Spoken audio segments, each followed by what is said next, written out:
कड़े सफ़र में अगर रास्ता बदलना था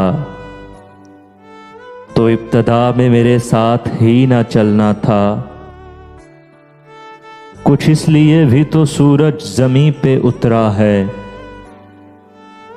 पहाड़ों पे जमी बर्फ को पिघलना था।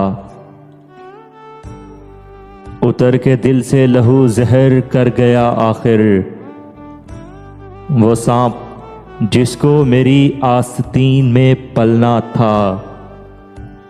ये क्या कि तोहमते आतिश फिशा के सर आए, ज़मीं को यूं भी खजाना कभी उगलना था।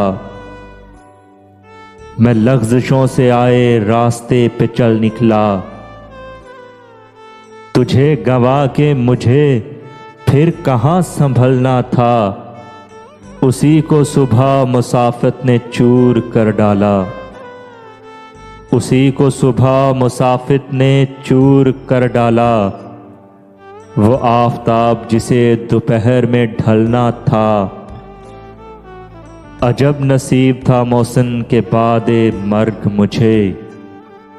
चराग बन के खुद अपनी लहद पे जलना था, चराग बन के खुद अपनी लहद पे चलना था।